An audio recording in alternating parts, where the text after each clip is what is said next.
Welcome back to Animal Crossing New Horizons. I'm Dear Darling, and shall we see what's going on our lovely island of Fawnhollow today in a very late episode of Animal Crossing, because I was busy basically this entire day. And you might be like, ooh. Well, actually, first you might be like, where's the thumbnail at? Well, it's not here. And I think I mentioned before I was going to be busy both yesterday and today, so there'll definitely be no time for thumbnail art. So I'm gonna guess it's probably going to be the first time it'll be uploaded will be on Saturday, which is going to be approximately like a week, I think, after year 4 started. But do just be how it pans out. Thank you to my friend Rachel for providing the thumbnail art for today's episode. I'll count that as one of the 2 pieces of fan art I suppose I've received, which is very funny. But anyway, good evening everyone. Right now in Fawnhallow, it's 11:37 p.m. on Thursday, March 30th, 2023. At least I'm just glad people are having fun with this silly thumbnail art thing. For now, you know, turn a negative into a positive, silver linings and all that. But yeah, you might be like, so dear darling, why were you so busy this evening? Well, I got to luckily have it. I'm sort of like dragging it out. I got the opportunity to go see the world-renowned musical Phantom of the Opera, and what can I say except for it was incredible, you know. But I will say it wasn't like a pure 10 out of 10, I think, for me, but it still was a fantastic watch. And if unless you hate theatre, I would highly recommend you go watch it, because I think it's both.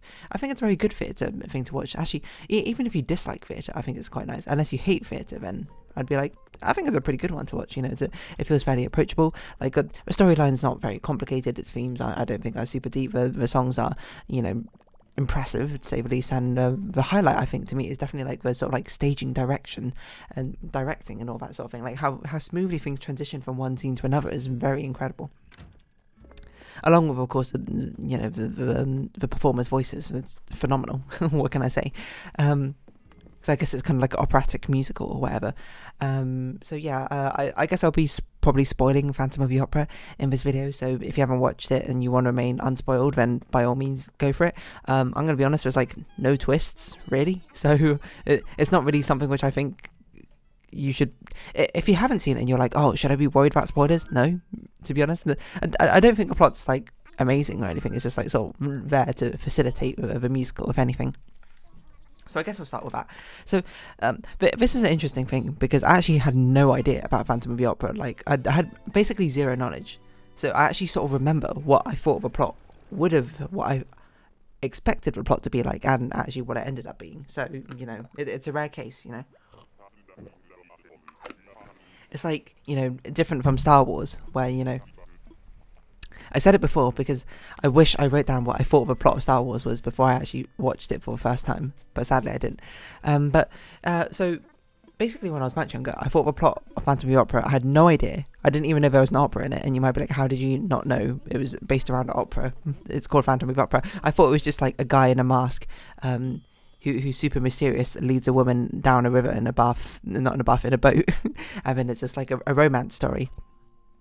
And then, when I got a bit older, literally the only other thing I knew about Phantom of the Opera is I knew it took place in opera, and I knew it was like the phantom guy with a mask loves this woman, and then also someone else loves this woman. And I thought it was meant to be like a love triangle, sort of like mysterious romantic drama, is probably how I describe it, where, you know, she loves him, she loves like whoever, the non-phantom, but because the phantom is so like mysterious and alluring and charming, she eventually falls for him as well. And it's sort of just like who should I fall in love with sort of scenario.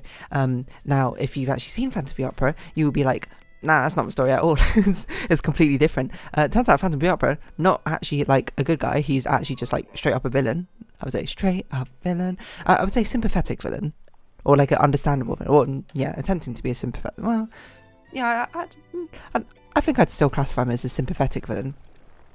He's someone who had to go through a lot of hardships in his life, and unfortunately, it's something where all the hardships eventually wore him down and turned him to bitterness and hatred, I suppose, and causing him to do kind of quite evil acts. And, you know, the main character, like Christine, is that her name? This is kind of like innocent in all of this. And it's interesting because it's sort of like, I'm not going to say it blindsided me, but it's interesting how my expectations of it being like, it's sort of like a mysterious, romantic, like drama, I suppose. Instead, it turned out it actually subverted my expectations somewhat, and it was like, oh, it's actually a musical mostly sort of like about obsession and like self-pity and hatred and I suppose kindness in the end, but mostly about obsession is probably how I describe it. So if you don't know the actual plot of Phantom of the Opera, like it's not crazy. There's an opera house, and it's cursed, because there's like a supposed phantom living there who has these demands or whatever, and these two new like business people come to take over the opera house. There's like the main character like Christine, and then like this other like main singer, I can't remember her name.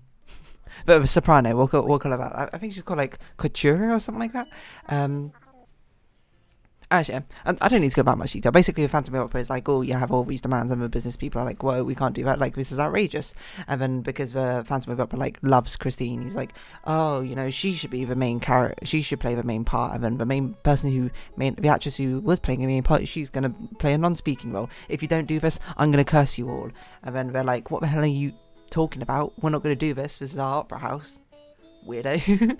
And then he's like, and then like they perform a show, but everything goes wrong. He like performs some magic or something and curses the main actress to like not be able to sing properly, and then he kills someone. he straight up like murders the stagehand, which is like, it caught me a bit off guard because I was like, there's no need for that, dude. Like what? That's insanity. Or because of his obsession with this girl, and then the girl like takes his place, and then like she's reunited with her childhood friend or something. Like that happened earlier, much earlier, but they sort of like confess to each other, being like, oh, we love each other, let's forget all about this like Phantom of the Opera business. And then he's like all bitter and mad, so then when they continue the show, he makes like a chandelier fall from the ceiling trying to like kill more people or something, and it's just like, jeez, dude, why were you doing this? And then more plot happens, and then he's like, they're having like a masquerade ball or whatever, and then he comes down being like, yo, you got to do this opera I wrote, otherwise I'm going to, bad things are going to happen or whatever. And they're like, all right, I guess we'll do it.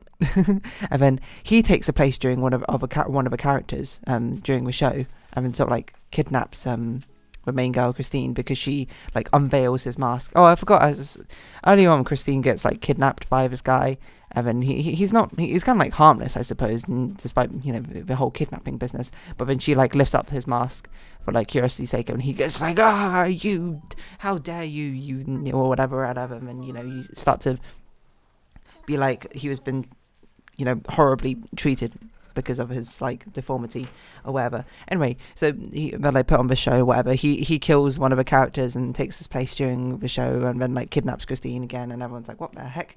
And then like the ballet teacher was just like, okay, I can show you like where he is, like this is his backstory. He was born disfigured, and then everyone treated him as a freak show, but he was actually like a super genius in like so many different ways. He was really talented, and it's sad what's become of him. And then like Christine's love like goes down to like underneath the opera house to be like, I'm going to rescue Christine, and then he accidentally gets caught, and then the Phantom is like, all right, well, either you stay with me or he dies. And then Christine's like, and then they have this back and forth where this entire time I was thinking like, oh, Christine's just gonna like, like some sort of weird Stockholm syndrome for him and fall for him. But thankfully, every single time she was like, no, I don't love you.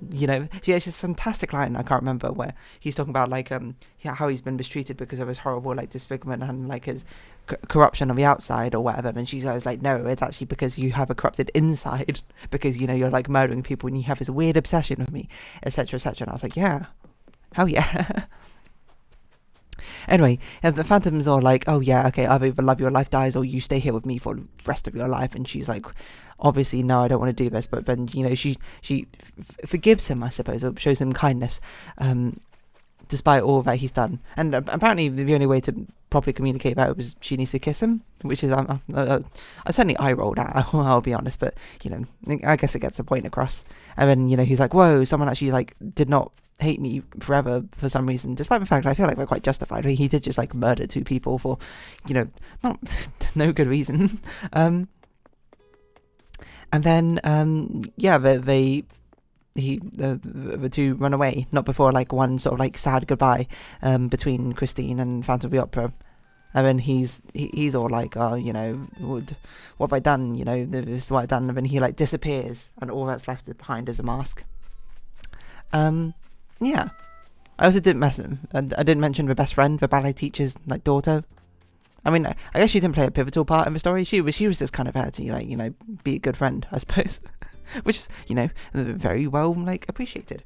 So overall, you know, it's very much a story about like obsession and like love and like, you know, what drives people, like, you know, I suppose mistreatment, I suppose, certainly above others, but, and I don't want to say redemption necessarily, but like what takes, I suppose, for forgiveness. But obsession's definitely the main trait, and it's not like the plot is like kind of okay-ish. It's a bit arbitrary, but I would say it's nothing special. You know, I'm just like whoa, how deeply profound or anything. But I was actually, you know, talking with my family who I went to see with. I was like, this person's kind of like the operatic Joker. You know, he's just been like, oh, you know, society's treated me so badly, and you know, all this resentment's building up inside me, so I'm going to take it back out on society. Except for he's kind of like an incel, I suppose. Operatic Joker is probably how I describe him, because he's just like obsessed with this one woman. It's like, I taught you how to sing properly, why won't you love me? You know, and it's like, oh, I thought you wanted her to succeed, and you just wanted her for, you know, to love you. That's not how things work around here. So yeah, I mean, the plot was fine. Yeah, I'm not going to be like, whoa, how dare you? I would say, one thing that did strike me about it, I was like, it's not most lyrically profound. Like I couldn't understand, to be fair, a lot of the lyrics, so maybe a lot of the lyrics, the profound lyrics, were hidden in the ones which I lost, but so some of the lyrics I did understand. I wish I remembered them properly off the top of my head. I was just like, yeah, it's okay, it's sort of like surprisingly just like very straightforward, I'd say. But no, but now we can sort of gush about, you know, the costuming and the directing and all of that. The directing is so cool, like the way they sort of play with perspective and so smoothly transition from one thing to another thing. My favorite one was like, maybe not my favorite one, but one of my favorite ones is near the beginning, where it's a transition from Christine performing, and then like the like curtains close behind her, and it like immediately transfers to like, this is what it looks like backstage. You know, we go from being in the audience looking at her to being backstage looking out to ourselves, I suppose. And I was like, that's super cool. They do this really cool like audio thing where when they're simulating his voice, they're sort of like playing it like all around, using like directional sound. That was pretty cool. What else was pretty cool? A lot of flashing lights, I suppose, which is pretty cool. But they did a lot of very like immediate transitions. Like there's one point where the Phantom of the Opera just sort of like disappears into thin air. Obviously he like got dropped through a trapdoor or something, but I was like, whoa, that was like super slick, super fast. Didn't see it in the slightest. The chandelier was also a really cool thing. They start out with a chandelier and an auction, and then like, oh, you know, and they slowly raise it up during like the prologue, I suppose, to the entire story. So it's basically dangling above the audience. And we had really good seats. We were like near the front, like 7th row from front or whatever. And so it was basically not directly above us, but really like pretty close to being above us. And then, you know, at the end of the first half, where it just like swings down to like crash into the stage, it was like, wow, super cool. The stage design was also fantastic. I love how it was sort of like a broken and tattered stage. Like it looked like a kind of like a normal stage when you looked at it, but you look a bit closer and you're like, oh, it's actually kind of like broken. It's all kind of like tattered, like things are fading to show, like, I suppose, the corruption of it. Maybe not corruption, but the decrepitness of it all. The cursed theatre, shall we say. What else was super cool? I think the costumings was super cool, especially the masquerade party. That was a lot of fun costumes there. I think they were really good with like the way they directed things in the stage. There was always like something going on in like the busy moments of the stage. You know, you had the main thing going on the side, and then you can like see to the side. Like, well, one of my favorite moments was when Christine was talking to I can't remember what the girl's name, the daughter's name is. Like in her bedroom, it's like they first showed the bedroom by having it be like a translucent sort of curtain, and then like they turn the lights on in the bedroom, so you can sort of see things like moving behind her, and then to give the illusion of like a room, and then like as she walks into it, the curtain draws away so you can actually see what's going on properly.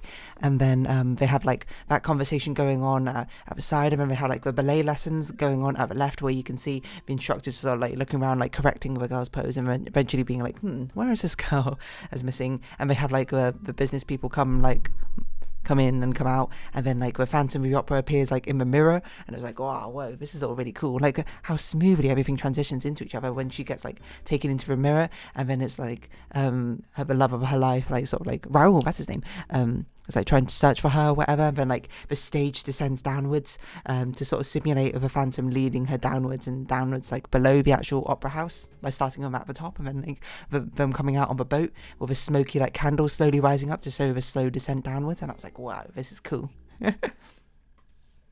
One thing I also didn't know think about as well, because there's a scene where he's like, oh, you know, you're going to make you my bride or whatever, and he shows like Christine, like, is her name Christine? I should probably like check this. It's definitely something like that. Phantom of the Opera.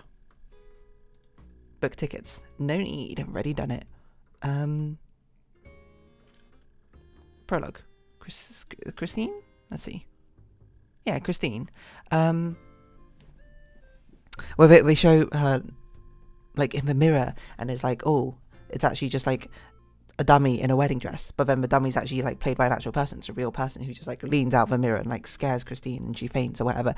And I was just thinking about that poor extra who basically has to stand in like a leaning out position outside of a mirror the entire time. And I was like, wow, that must be draining. And then like they very sneakily did this though. That like, yeah, the person who was playing the reflection had to do it for like a minute or so, and then like it all faded, had a quick cut to black, so you know the Phantom of the Opera could take off his clothes, you know, so it'd just be like a time skip for Christine, where the reflection could like, you know, let her arms like down by her side a little bit, relax a little bit, and then she like put them up again, but she, instead of like leaning out entirely, she just sort of stood in the mirror but still had her arms like leaning on like broken pieces of mirror that were like jutting out from a frame, so didn't actually have to like hold her arms up like through her own, didn't have to hold up the weight of her own arms entirely. And I was like, I saw that was sneaky, didn't get that past me. What else was really cool about Phantom of the Opera? Yeah, I mean, it's just a really cool sort of like cinematic, dramatic experience, I suppose. Like, I feel like if you watch it, you were like, oh, this feels like very sort of theatrical, and it's so dramatic in the first place. And, you know, maybe you're like, that's not my cup of tea, you know, or that sort of thing. But I feel like it's still quite an enjoyable one. Is it necessarily the most enjoyable? If you haven't seen musical theatre, I don't know. My hunch is, I haven't seen Les Miserables, but I assume that one might be something where people would just be like, oh yeah, that's actually a bit more approachable, because this one's quite operatic at the same time. I feel I can very much see people who are not into musical theatre, that sort of thing, watching it being like, it's too operatic for me, you know, I don't really like opera, you know. I think it's a big jump going from like not interested in theatre to being like opera as the first things you sort of like try. So maybe Les Miserables is better, I don't know. Maybe something like Wicked is better, who knows. Yeah, I was just sort of like surprised how it ended up subverting my expectations of what I thought was going to happen in it. There, I always thought it was like a mysterious love story, like akin to Twilight or something, but, you know, completely subverted that. It's about obsession. Well, actually, maybe it's not. To be fair, normally when I talk about these sort of things and I give my review quote on them, I will read stuff about them first so I can sort of like properly understand things. But this one, honestly, because I came home so late, I just sat down, just started talking about it, as you can tell, probably. So, yeah. Anyway, would I recommend you go watch it? Yeah, I think it's highly enjoyable, to be perfectly honest. And on that note, I'm going to round this episode up here. So if you have been watching, thank you very much. It's been Animal Crossing New Horizons. I've been Dear Darling. Likes, comments, subscription, shares are greatly appreciated. Twitter, Discord down below. Hope we see each other again. But for now, it's our farewell. So until next time, bye-bye for now. This is where I'd sing part of the Phantom of the Opera song if I can remember it. But I can't remember how the tune goes. The Phantom of the Opera, something like that.